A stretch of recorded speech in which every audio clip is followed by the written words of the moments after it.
il est 23 heures. Il n'y a personne d'autre à la maison. Et là, sans même y réfléchir, tu fais le tour. Lumière du couloir. Lumière de la cuisine. Lumière de la salle de bain, même si tu n'as besoin d'aucune de ces pièces. Juste, au cas où.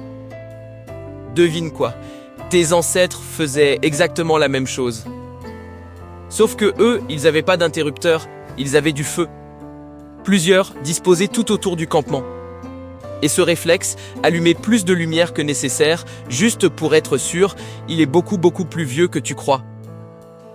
Aujourd'hui, on parle pas d'un prédateur précis, ni d'un site archéologique isolé. On parle d'un truc que tu fais probablement ce soir même, sans même t'en rendre compte, allumer toutes les lumières d'une maison vide. Et on va voir que ce réflexe a une origine qui remonte largement avant l'invention de l'ampoule. Alors voilà le truc. Avant la maîtrise du feu, la nuit c'était pas juste sombre. C'était littéralement la période la plus dangereuse de la journée, point final.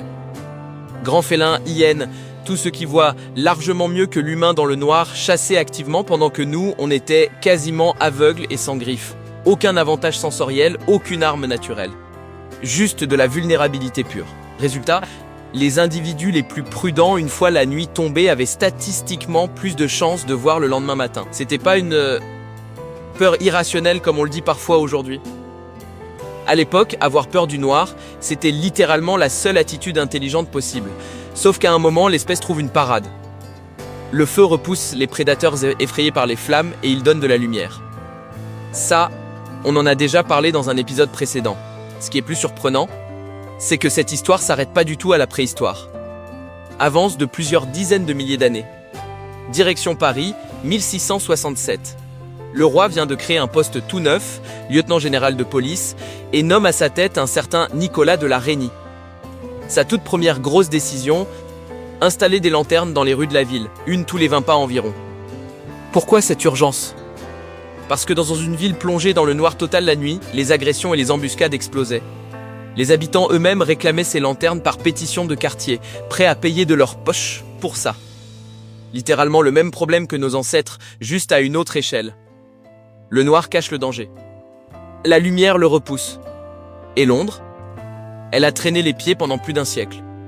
Ces rues restaient plongées dans le noir même les nuits sans lune. Il a fallu attendre 1807 et l'arrivée des premières lanternes à gaz pour qu'elle rattrape son retard. Et là, comme d'hab, l'histoire débarque avec des preuves. Des générations entières ont littéralement dépensé des fortunes, siècle après siècle, pour refaire à l'échelle d'une ville entière ce qu'un simple feu de camp faisait déjà à l'échelle d'un clan. Accroche-toi, ça devient bizarre. Parce que si le but c'était juste de voir où on marche, une seule lumière suffirait. Sauf que c'est jamais ce qu'on fait. On allume tout, même les pièces vides. Des chercheurs en neurosciences ont montré que l'amygdale, la zone du cerveau qui gère la peur, se calme littéralement en présence de lumière, peu importe le niveau de danger réel dans la pièce. Autrement dit, ton cerveau réagit pas au risque objectif. Il réagit à l'obscurité elle-même, brute, sans faire le calcul. Et cette réaction est particulièrement forte tôt dans la vie. Chez l'enfant, la peur du noir atteint son pic entre 3 et 6 ans, avant de redescendre progressivement avec la maturation du cerveau et la capacité à distinguer le réel de l'imaginaire. Sauf qu'elle disparaît jamais complètement. Elle devient juste plus discrète, plus facile à ignorer en pleine journée, entourée de monde. Et beaucoup plus difficile à réprimer à 23 heures, seul dans une maison silencieuse. Alors la vraie différence entre toi et tes ancêtres, eux, ils avaient une seule source de lumière à gérer et il fallait aller chercher du bois, l'entretenir, la surveiller toute la nuit. Toi, t'as un interrupteur par pièce et zéro effort à fournir. La seule chose qui a vraiment évolué en plusieurs dizaines de milliers d'années, c'est ta facture d'électricité. Alors la prochaine fois que tu culpabilises d'allumer toutes les lumières d'une maison vide juste parce que t'es seul, dis-toi que t'es pas en train de flipper pour rien. T'es en train de reproduire à l'identique le calcul de sécurité le plus vieux de l'humanité.